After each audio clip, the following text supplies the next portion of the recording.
is Midnight Alchemy with your alchemists, Jason Allen and Holly Jordan. Good morning, good afternoon, and good evening, wherever and whenever you are. This is Midnight Alchemy, and I am only one half of the dynamic duo. She is the yin to my yang, Holly Jordan. Hello, Holly. Hey, Jason, here we are again. Woohoo! I know, we're back. So how are you doing? Awesome. I had my little luggage snafu where I was blessed by the luggage gods on an airplane and got to wear someone else's luggage for a brief moment. And I've got the bruised ribs to show for it, but that's okay. Excellent. We're moving right along, and we are going to have a really fun guest tonight. We are. Yes. Just before I get into that, though, something popped in my head, and I got it. So the luggage god, right? Yes. Is that like, dear Samsonite, please help? Anyway, sorry, it popped in there, and I had to share. Oh yeah, I know you can't help it. You know, we do have an awesome guest tonight. Yes, we do. This is going to be so much fun. Mm-hmm. Her name is Katheryn Faye, and she is from Pagan Fyre, which is a cool shop that, in fact, there's one right out here by me out in, I'm not going to tell you where I live, but very cool. She is a working psychic, and I am excited to hear. This is just like Christmas morning. Hello, Katheryn. Hello. Yeah. How are you doing? I'm doing pretty good. It's been a good day today. Excellent. I personally love all the rain that we've been having. Yes.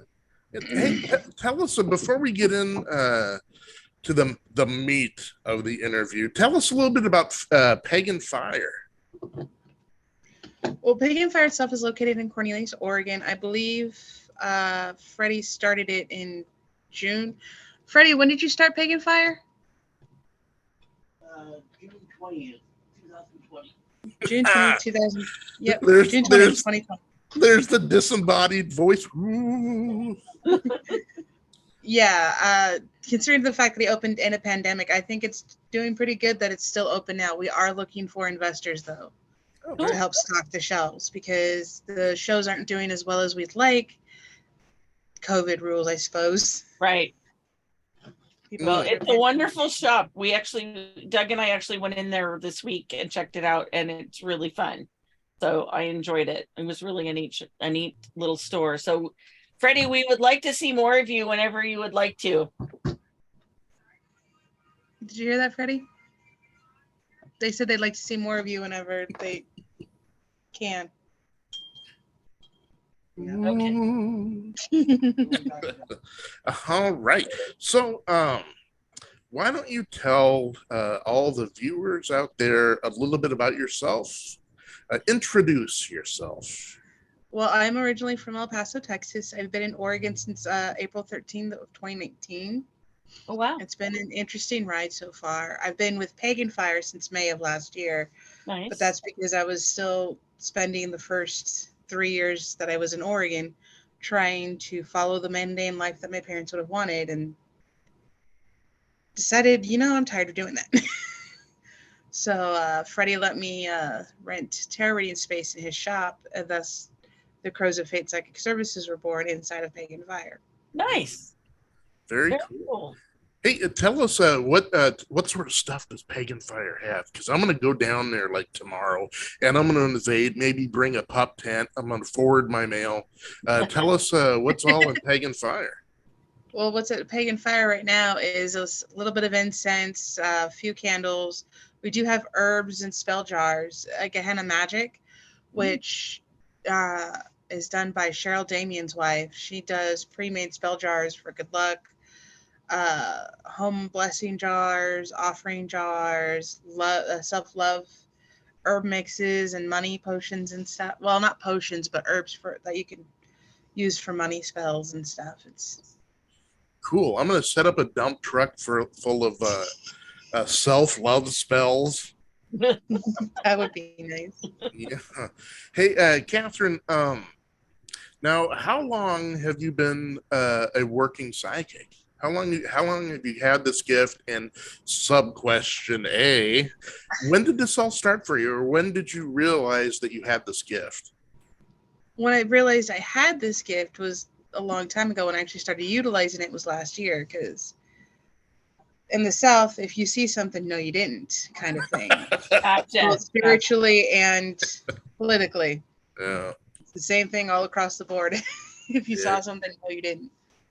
My fairy, well, there was like a lot of different psychic instances growing up, especially when you go to a church and there's all that negative nonsense. But one of the ones that I actually like talking about, even though it's a typical story almost everybody has, is on Trans Mountain Road, where there used to be a bunch of off-roads heading to the mines in Franklin Mountains, because there used to be a lot of gold mines. There is still one ghostly miner that will cause car accidents every now and then.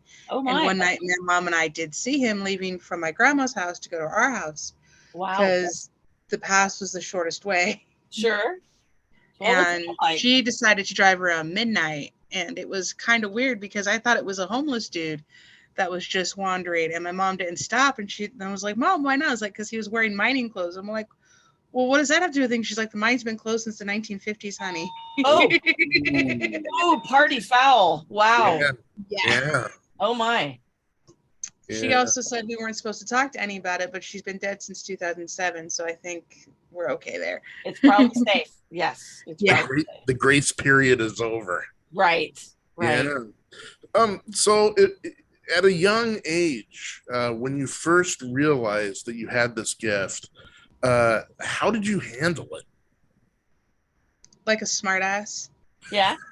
Yeah. Well, you guys have seen the TV show Psych, right? With Sean Spencer doing the Yes. Holton and pretending Right, that, right, right. that he's psychic. Right. Well, his responses to people were kind of like how I would respond to people, because sometimes people would be talking and I'd get this, this is what they're actually talking about. Right. And I'd say it, and they'd be upset with me going, well, you can't really say that. I'm like, but that's what makes sense. That's what I understand. Right. Right. So I eventually started becoming a smartest when it came to intuitive things like that. Okay. Fair enough. I So when should it have. came to seeing spirits, I never really talked to anybody about it, because a few people that I did talk to, they told me I was either insane or I shouldn't really be talking about it because of the state of my soul. Nice. Interesting. I should have introduced her as Katheryn Faye, smartass psychic. Yeah. Well, if you ever met my crows, you would definitely have known that already, because my crows are sassy as fuck. Yeah. Okay. All right. So tell us about your crows. What is that? Explain that. Well, I say my crows because I have only one tarot deck that I currently use, and it is nothing but crows. Oh, really? Look at how beautiful Cool. that artwork is. Wow. It's an That's- entire murder of nothing but crows. Nice. And so far, most of the readings have been accurate. Not everybody has liked the readings that they've gotten, but they've all had to say that they understood where the answer was coming from, that just didn't want to hear it. Okay. There's maybe 2 people that's ever told me that they didn't get the answer that they were looking for, but they were looking for a yes or no answer. And I don't do that with tarot cards. I have oracle cards for the yes or no's. Gotcha. Because yes or no answers, well, can seem simple, but have complicated leanings, you know? Yes, I do. I do understand that. Absolutely. Wow. So can you tell us what is the first like psychic experience that really stood out in your mind that made you go, I know I'm different than other people? Can you think about that? And tell Before us my what- grandma died. Okay. And how old were And you? after my grandma died. Okay. Well, because I kept having dreams of my grandma being sucked into a tornado and taken away, a la Ooh, Wizard of scary. Oz, you know? But she was in the hospital at the time, so of course that wasn't going to happen. Right. That didn't make Well, sense. she dies like 5 days before Christmas, and for like 2 months afterwards, every time I go to her house, I see her in the backyard, angry, standing by the light that's out there, just yelling at everybody because nobody's doing what she wanted, which makes sense because she had a will and none of us were following it because it was stupid. Interesting. Okay. Okay. Well, her entire idea was to get everybody together for her funeral. and everybody had to say nice things about her for her funeral. Oh, That was okay. really hard to do because none of us liked each other or her. Oh, whoops. The Okay. only person who could find nice things to say was my mom, I'm sorry. which Awkward. at least somebody got to find nice things to say about. Oh Well. man, I can imagine the family reunions. Yeah.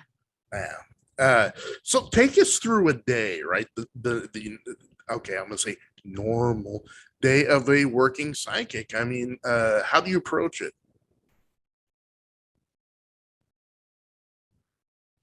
Oh, we lost your sound.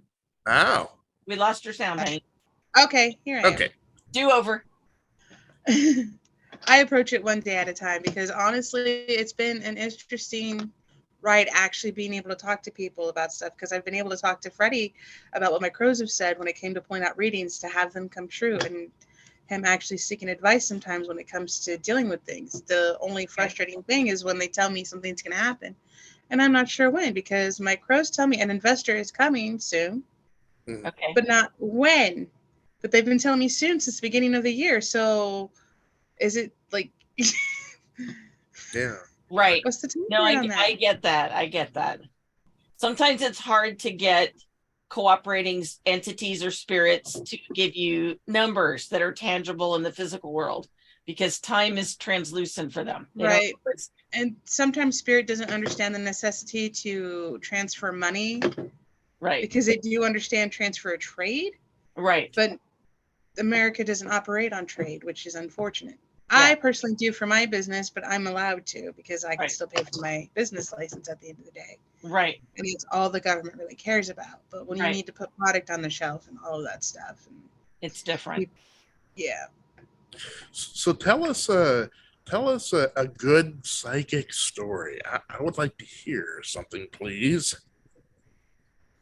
I think the best one would have been the one that happened at the Ghost Conference, Okay. mostly because it was like the last day there, and I've had a whole bunch of people come in and get readings and like readings and stuff. But the last I was there, this dad and this son were my first two readings of the day, and they were both super skeptical.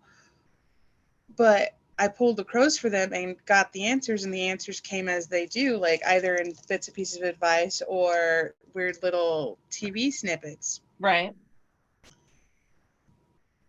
And both of them were very surprised and like, wow, that actually does connect with what it is I'm thinking about. Thank you so much for that advice. I can't believe that you're actually accurate. And it's like, all right. I was a little bit offended, but it's still a positive, because at least that's like Right. somebody believing in what I can actually do. I also got a Right. very good tip.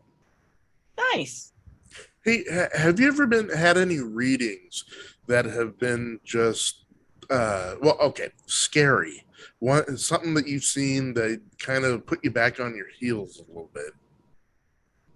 See, that would be kind of a different spectrum for me than you, because for you, I've had 3 different ones that could be considered that, because they were really toxic relationships, and for me, that's just another toxic relationship I have to view.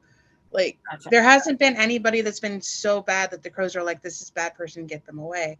But there have been a few readings that the person that I was doing the reading for themselves were very toxic and not listening to what the crows are saying. Ah, There's been okay. 3 like that. One was with an RN. Another was with these couple that does graveyard shifts. So they come in at night after hours with appointments. And another one was with Karen at the Ghost Conference. Yeah. Yeah. So I don't know what her name is. I'm just calling her Karen because she had the haircut, and she was very absolutely certain that I wasn't paying attention to what the answer should be. Oh. Because the answer that I was giving her was that she had to rethink the situation. Interesting. Okay. Yeah. So she wasn't really accepting. I mean, do you get a lot of that? People like, oh no, because sometimes they just want you to tell them what they want to hear, right? They have this sort of. Oh yeah. We all want that. We all Yeah. want that. So Most people do, but the ones who are the worst about it are the ones who look like they have money. oh, Because they're absolutely, because I don't know what it is about the mindset, or maybe it's how society raised the people with money, but they all believe that their viewpoint of the world is right, and that they should only be told the things that they understand is right. Gotcha. So, okay. Per example of the reading you did at the Ghost Conference, okay, without giving names or anything like that, what was it about? I mean, what was said? Well, I personally don't get the question from the people that I'm doing the reading for, but what was going on in the spread that I did was that she needed to look at what she currently had and look at where it was that she wanted to go, and then rethink everything, because it was only a few cards that came out. And she was struggling. And from what I understood from the message I was getting, she was struggling with identifying with where it was that she actually needed to go, not with where she wanted to go. It's like, you need to rethink everything of where you're at. And she didn't want to rethink it. She wanted to be told. And you can't. She wanted to just have you justify what she wanted. Yeah. And I can't do that. Even if I was a licensed therapist, I couldn't do that, you know? Right. Exactly. Yeah.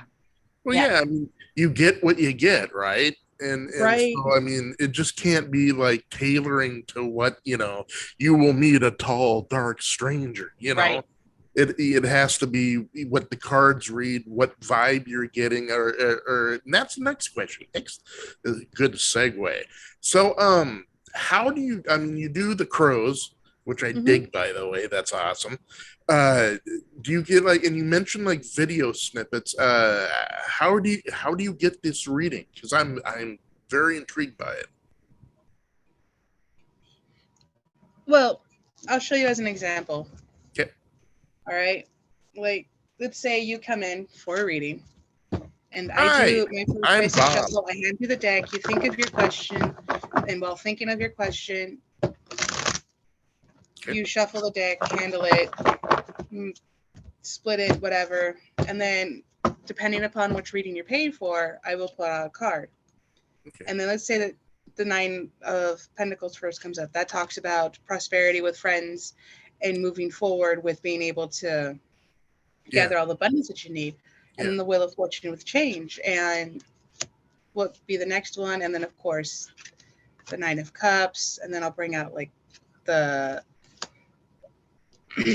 Three of Swords, and then look, the Lovers. And as just my own most basic reading of 5 cards with the Cross of Truth, what that gives me and tells me with that pattern is that with where you're at with a whole bunch of fortune and abundance coming, you're going to have a lot of changes coming through, that you're going to have a lot of abundance that you're going to sit on as well.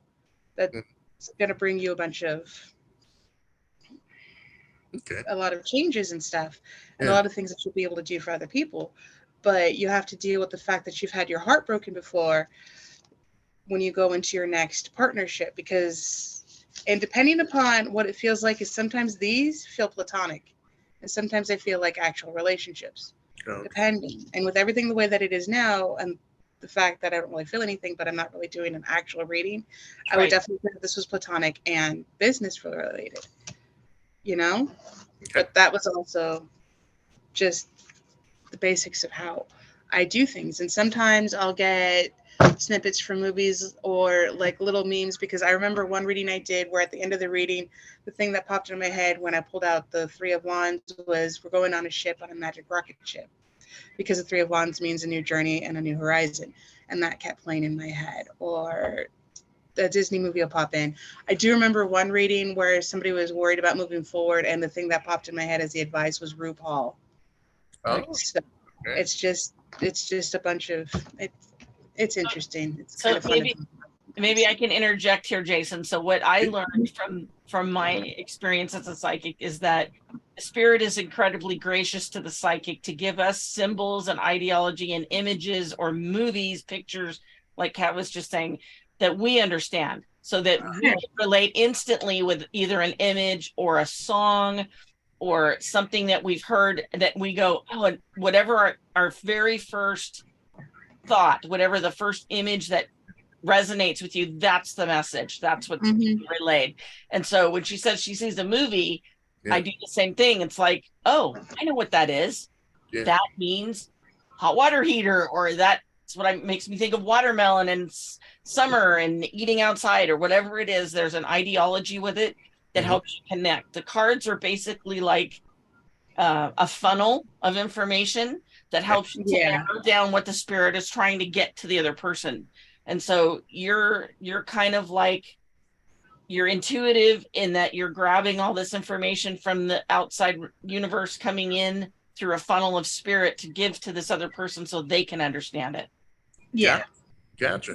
You know, if you guys do a reading for me, then the Thing movie or image is going to pop in your head as Elmo. Probably. Probably. Yeah. But that also depends on spirit too. Sometimes Right. it could just be an animal or something. Yep, exactly. Exactly. Pretty cool. I have weird moments when it comes to trying to figure out which Claire I am, because I also study Matt Aren's book. Oh, I haven't seen that. What's that?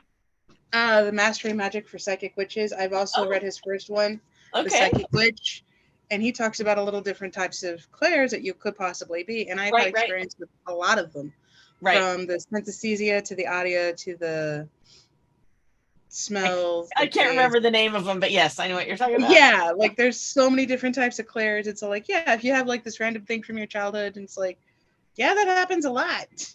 I was walking through the shop the other day and had one of those senses that I smelt my grandmother's thrift shop, which hadn't been open since like 95.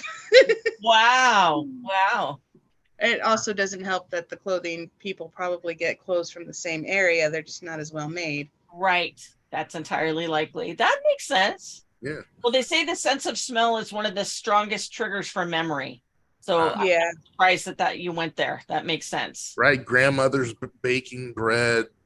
Something that brings you back to childhood, whatever. That is interesting. Okay, you pulled the book out, and that set off my antennas. Boo! You know, are you a witch? I mean, is it Wiccan or is... I do identify as a witch. I identify religiously as a pagan because I'm polytheistic. I believe in all the gods. Okay. I just will only listen to the ones who don't have stupid shit to say. Which is on a spectrum, because some people, because that's like trying to figure out the politician you like, you know? That was so well said. I love that. That was awesome. Okay, that was perfect. Good job, Kat. That was awesome. Cool. So what is all that involved? I mean, I've always been intrigued by the idea of magic and hermetic sciences, right? Hence the name Midnight Alchemy. Explain to me a little bit about that, because I literally don't know much about it, and it really, I really want to know about it. I'm sure a lot of the viewers do too, because I mean, either you may not know much, or maybe you've read a little bit about something, or word of mouth. However, what I do know is that everybody practices magic differently, and the way I do it is definitely more chaotic and eclectic than most, because I don't use herbs unless I'm specifically doing a spell, because most of my spell work is psychic visualizations with a candle. Okay. Like, I'll take a candle, I'll light it, I'll put on meditation music, and I'll focus and stare at that, trying to figure out what my problems are. Okay. And that's when I get like that puzzle board that some people talk about being in their head so that they can figure shit out.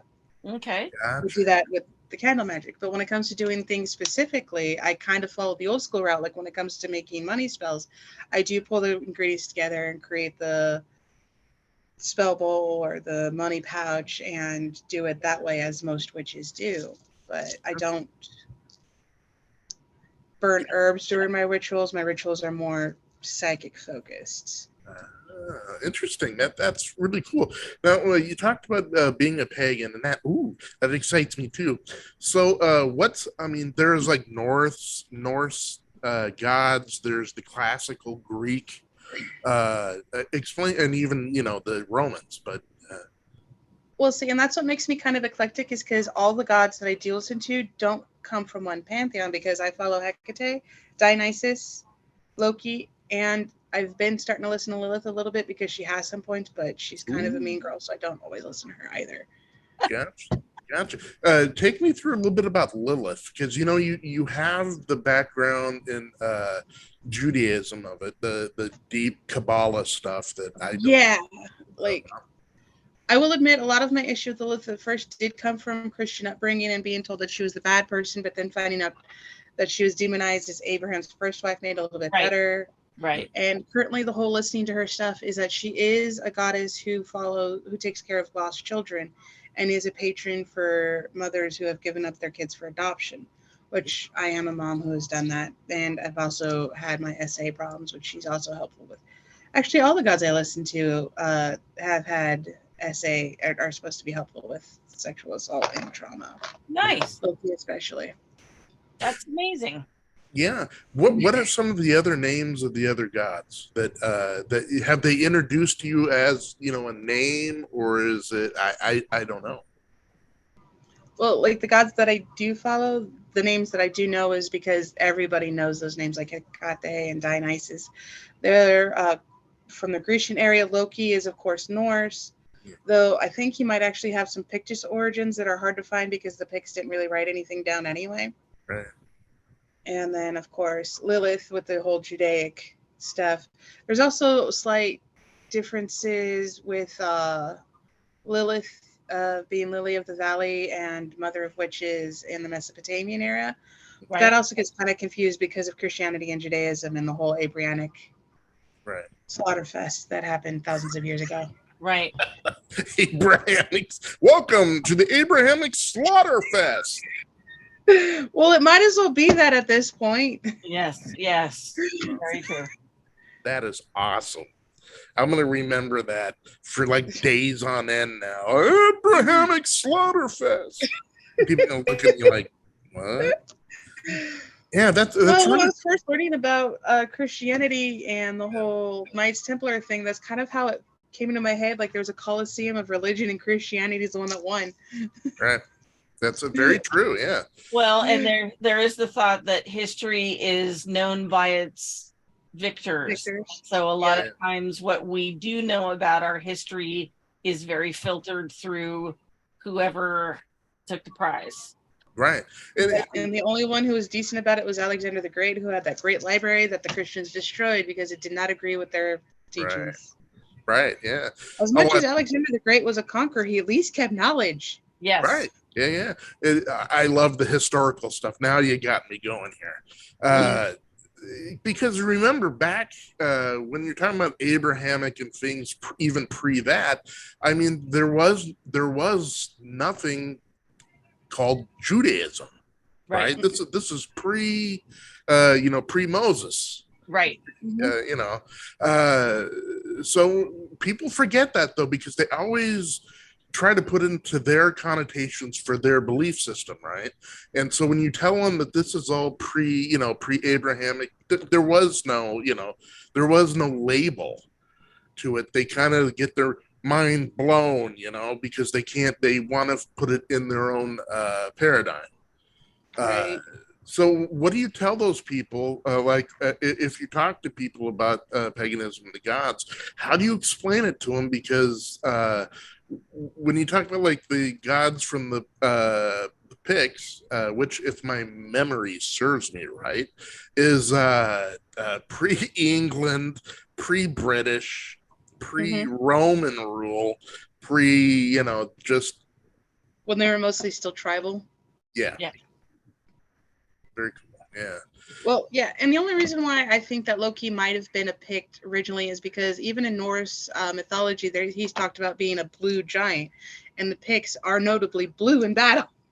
Right. And they have been known to be taller than most people, so that's the only reason why I've ever thought that. But I have a hard time talking to people who currently study the Pictish religions because there's not much talked about their gods, and they're like, well, there's no god of chaos or mischief. It's like, but that doesn't mean that Loki is the god of mischief in the Picts. He's just a god of mischief among the Norse. Right. And the only reason why he's considered a god of mischief is because he had an idea and he fucked it up.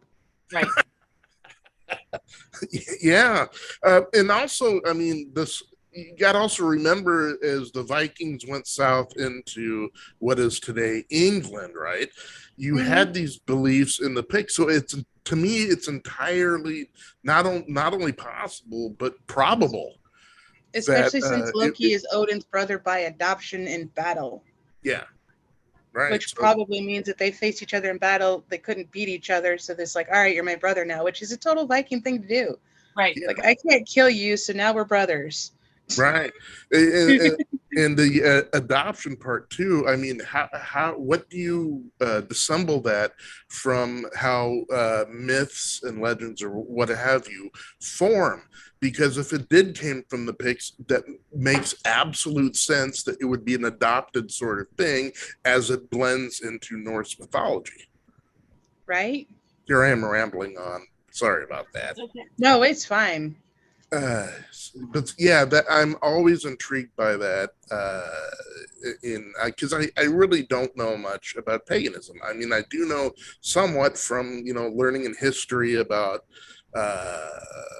as they contact with civilization, but not much about what it is.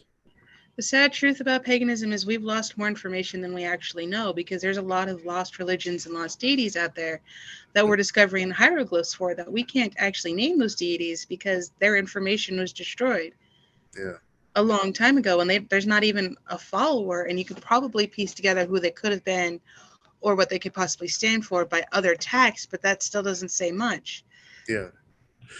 Could that help you? I mean, with the different gods, could that help you in? I'm going way out in left field again, so reel me in, Holly. Okay.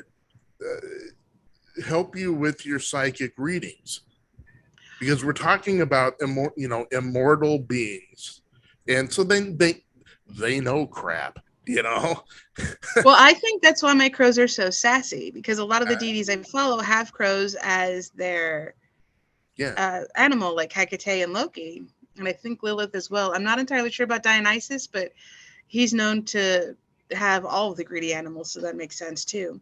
Yeah, it's funny too, because when you talk about like different sort of mythologies and belief systems, I mean, the Native Americans, had that spirits in the water, in nature, what have you. And so it's funny that you can look at, and I don't mean funny as in ha ha, but funny that you can look at different world civilizations, right, and unconnected, and they still have that sort of core same approach to it. And that's always kind of like blown my mind, dude. And it's that actually made me believe that a lot of the gods were the same, because there are a lot of Native American spirits that have a lot of similarities to Norse pantheon gods. Right. And it's not like, it's the universal knowledge, like how some Greek deities are the same as some Mayan deities. It's like, all right, what if they're the same? Because the gods are on a different plane than us. We don't know how they travel. Right. Yeah. Okay, so Kat, let me reel Jason around the circle here, and let me go back to something really quick.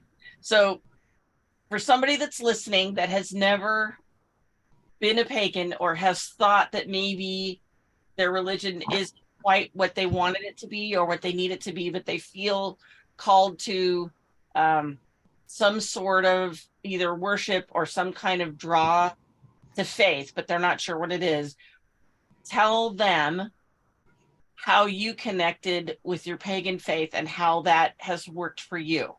What did you honestly? Because you shifted gears. You shifted gears pretty hard. That was a pretty big change for you. Well, part of it helped that I had a therapist to let me know that I wasn't going insane and having DID moments, and it also happened to be like arguing with the intrusive thoughts in my head, because like I've had moments. Like one argument that I attribute to having with Hecate was, I have given my twins up for adoption, so I need to write out a story that explains why for the people who don't understand. I'm having issues with this as it is a personal story, and I kind of don't want shit to be out there. Right. And then thinking of the whole thing, like, just light me on fire and throw me through a crowd like a bag of shit, then, right? And the intrusive thought that I had that I attribute to Hecate was, oh, you mean like Katniss Everdeen being set on fire and going through the crowd? Fuck you then. Right. All right, fine then. I can do this like Katniss Everdeen. It's just two different types of fire, but whatever. Yeah, right. Okay. Hey, Holly? But it's kind of intrusive thoughts like that. Okay. with this episode, right? Yes. I want you to make a choice. Okay. We're either gonna have to do a bunch of like cannon shots for the Yes. word, Yeah. or do we just leave it explicit language? Get edgy on this episode. We could be edgy and just leave a warning at the front that we are going live. There we go. There we go. A warning on there says, "Warning: there's going to be a lot of shit in this episode." So the very first episode, Kat, when he was actually interviewing me after a story I shared from when I was very young and starting into my journey into the psychic world, I dropped a couple of bombs in the process, and so he had some cannon blast that was going off. But we discussed that in the course of normal conversation, explicits are part of life, and we're just going to go with it. Right. Yeah. Exactly. Right. So if you're 6 years old out there and you happen to listen to this, don't go to your mom and go, "Mommy, what shit?" Just public service announcement number 1. And There you know, we at go. the end of the episode, Holly, there will be a public service announcement number 2. That's all I right. try not to cuss that much, but I was raised in the South by a former military father, and I was a trucker. So That'll do it. That'll do it. Yeah. Okay. So, Uh, that's the ABC freeway. let's dovetail back into the psychic Okay. work. Now, when you first become a psychic, I mean, you learn that these things come into you, right? And we learn now about how and what type it is. Okay. So let's take it one step further. And when you are some people that have psychic readings or so forth, are you able to translate that over to them? And we talked a little bit about this before, but into something that even a shithead can understand. I like to think I do, but that's mostly because of how the information comes out, like with little pop culture references and stuff, because everybody understands pop culture references. Yeah. Right.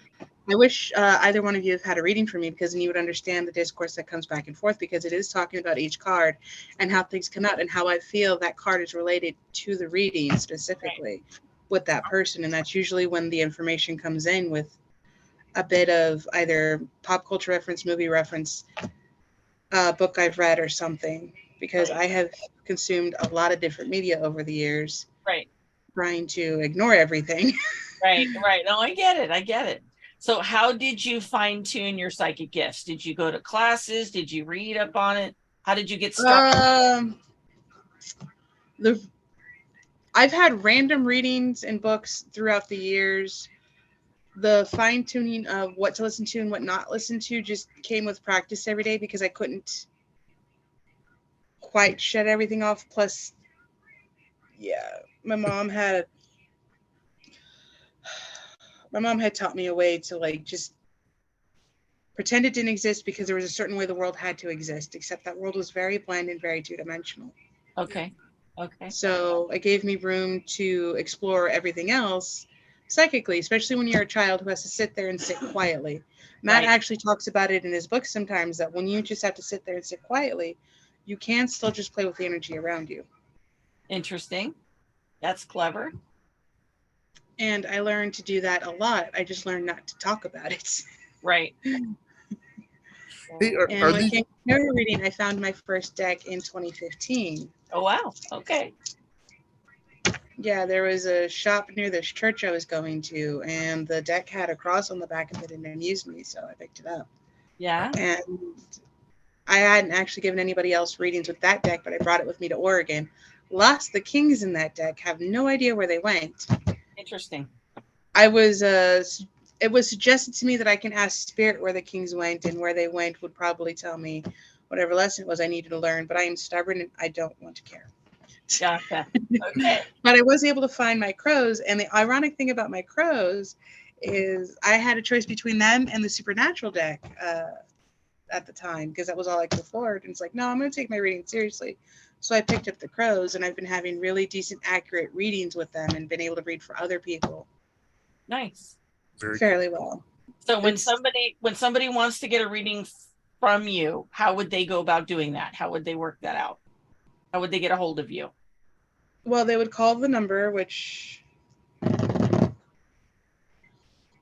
is definitely on the website, and I know you guys have.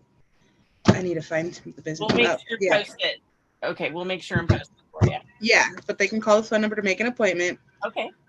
or they can show up to the shop and ask me if I have walk-ins available, because sometimes I do have walk-ins available, Nice. and we can discuss what kind of draw they want. If they want an easy draw of of less than 10 cards, Okay. and we can negotiate those prices. Or if they want an in-depth, then I will offer them the Cross of Truth, or not the Cross, the Celtic Cross, the full Okay. spread.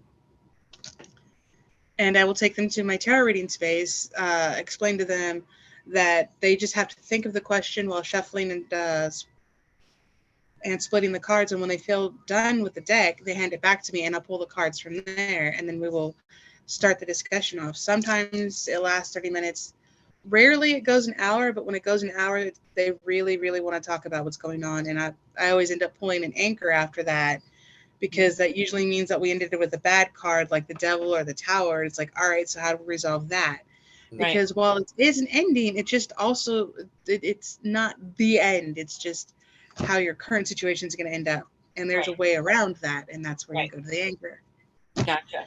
I did read a lot of things and suggestions in books that says that you can pull the anchor for yourself, that you don't have to tell the person about, but it will help you discuss what's going on. It's like, then why pull the anchor at all? Right. But that's everybody's different thing. I was told by Anya Sullivan, who does tarot reading herself, and she works out of If the Broom Fits, that you tell your customer whatever you want to tell them, and if you decide to hold some cards back from them, then you're holding stuff back from your customer, and that's on you. Gotcha. Gotcha. Interesting. Hey, as everybody as has their own oh, personal sorry. view. Yeah. Oh, of course. Holly, go ahead. I was going to say, so do you ever do readings on the phone, or did you do any readings with COVID on Zoom or anything like that?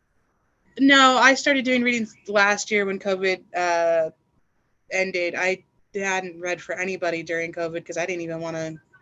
The only person I've ever done readings for the phone over was my friend Jasmine, who lives in Odessa, Texas, but we went to high school together. Gotcha. I haven't met anybody I felt like I wanted to do a phone reading for, because that's a lot of energy to go across distance. Yeah, sure. Hey, when you were learning about your psychic gifts, did you have any like mentors, people that helped guide you? Officially, no. It was one of those where I had to let my intuition lead me to the books that helped me the most, because I was in Texas, and trying to find the right person to talk to was really hard.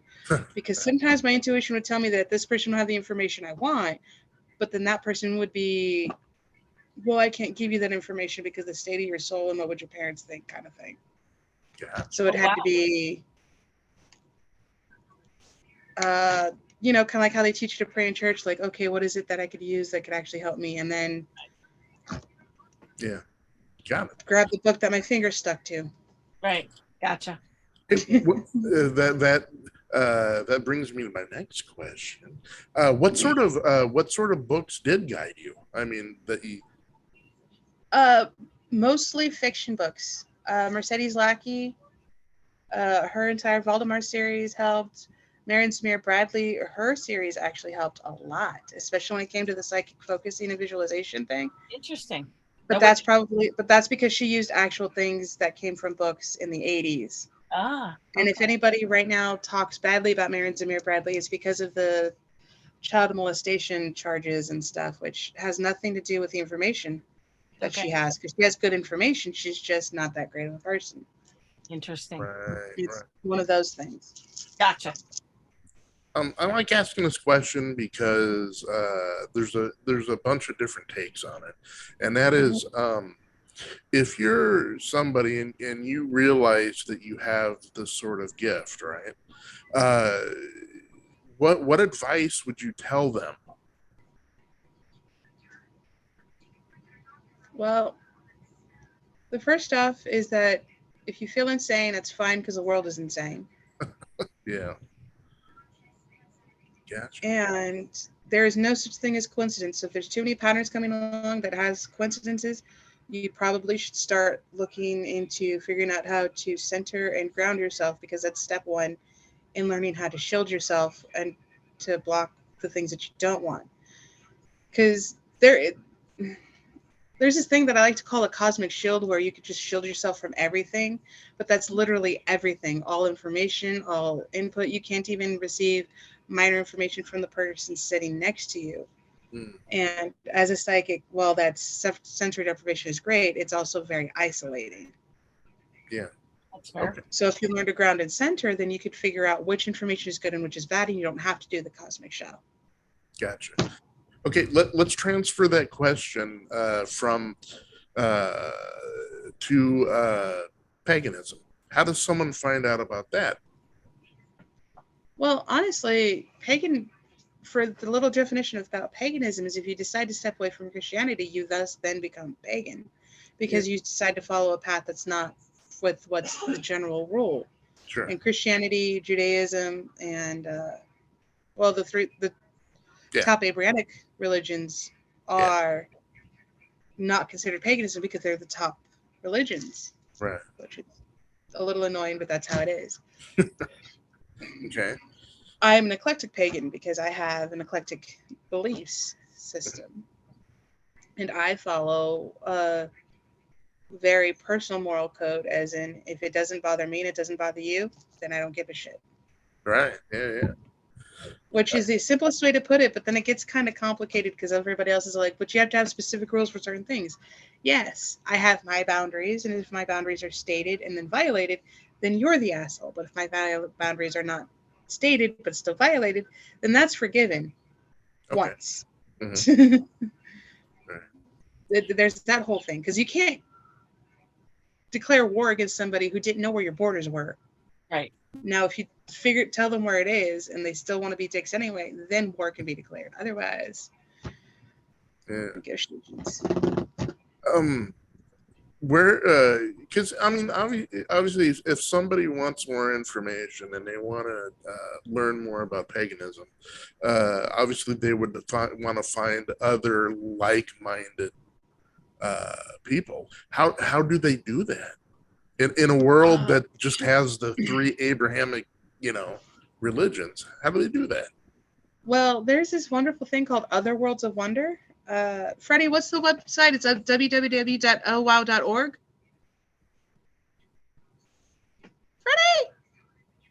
Freddie! The Other Worlds of Wonder, is it the owow.org? Yeah. So if they go to www.owow.org, they can email people there, because there's a whole bunch of different houses, and everybody has a different religious preference when it comes to those houses. Yeah. And their own UPG when it comes to the Wiccanism and pagan practice.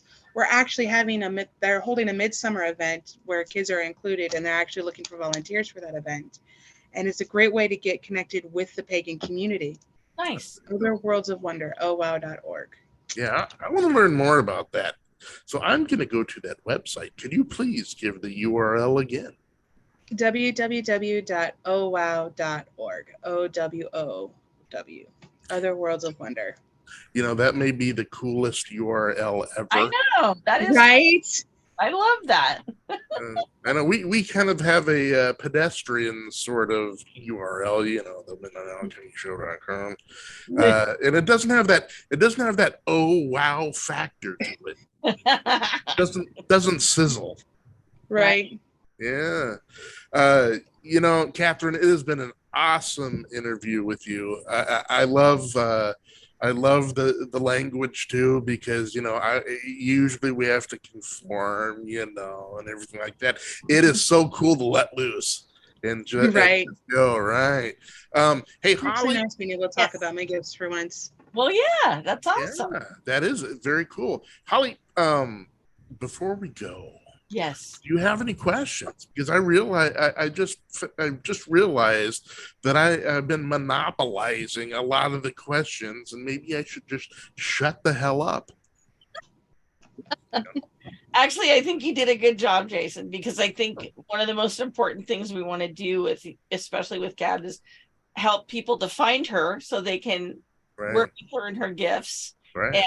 And it's always good, Kat, that we got a chance to hear about how you got started and what your decisions were to move forward in your life, because that's the whole purpose of our podcast. Is Right. we want people, one, to have a safe place to talk about whatever it is in the paranormal universe, whatever that looks like for you, whatever happens with you. We want a safe place for people to talk, because we Right. need I'd safe. also like to introduce more people to my crows, because look how pretty Yeah. it is. They are awesome. Exactly. Do you have names to these crows? Specific, no. Each crow, the crows are only named by their specific card, as they already are. Oh. I don't name them specifically myself, besides them being a murder, because there's more than 100 of them. Gotcha. Nice. Because I was looking forward to names like Harvey and Waldo. You know, maybe throwing in Oliver. Why not? There's way too many crows to name that way. Nice. Once again, it's been an awesome interview. I love it, just kind of winging it and having some fun here. We're definitely going to have to get you on again sometime, and I'd love to. I'm going to visit Pagan Fyre, man. I'm going in there. Yeah. We're gonna make a day of it, maybe a picnic or something. You know. There we go. And, Sounds awesome. yeah. So this has been great. Any final last words, Holly? So we want to thank you again, Kat, and thank you to Freddie, even though he didn't get to pop in, but we got to hear a little bit about the store, which was awesome. And for anyone that's interested in the store, we encourage you to look on Facebook or to look online and to find them and contact them. They do have an online store, and they do have a physical brick and mortar store that we'd love for you to go see. And for anyone that might be an angel investor, here's a store that's definitely fledgling, that made it through COVID, that needs to continue, because they provide a service to the community that is few and far between. There's not a lot of stores that do what they do. And we need our stores of the paranormal and unusual as much as everything else. I know it is so underserved. Yes, it is. It's a very underserved part of the community. Right. I want to open up a shop that and use it the same name as in Ghostbusters, you know. What's that? What was that name? You know, where Aykroyd in, I think, the second movie, he's working in this store. I have to think about that. I should know that. Yeah, I'm gonna go back and watch it just so I can. Okay. And then I'm gonna open up a store with that name on it. Okay. Yes. Sounds awesome. Yeah. Crazy Cult Shop was in Ghostbusters Afterlife. Okay. Okay. Yeah, I'm looking forward to that movie too. I can't wait. December 20th. Oh, December 20th. Here I was off by 2 months. That's the newest part of the group of movies that are the Nice. I love so much. Yes. Oh, I'm glad you corrected me too, because I said something like October, and if someone actually listened or watched it and they stood in line for an extra 2 months, dude, what the fuck, man? So all right, let's close this out. Also, quick reminder: Pagan Fyre. The fire part is FYRE, so that way you don't go to some Pagan Fyre IRE. They don't get your business, man. So yeah, get in there today, do some shopping. It's fantastic. All right, Holly, for the magnificent Holly Jordan, I am Jason Allen, and this has been Midnight Alchemy. We will get back to you very, very soon. You didn't say the lines. You didn't do it. Public service announcement. Go ahead. Hang on to your butts. That's right. Public service announcement number 2 is, if you're going to hang on to your butt, please use both cheeks. All right, guys and gals, this has been Midnight Alchemy, and we will see you again very soon. A Reverdair show.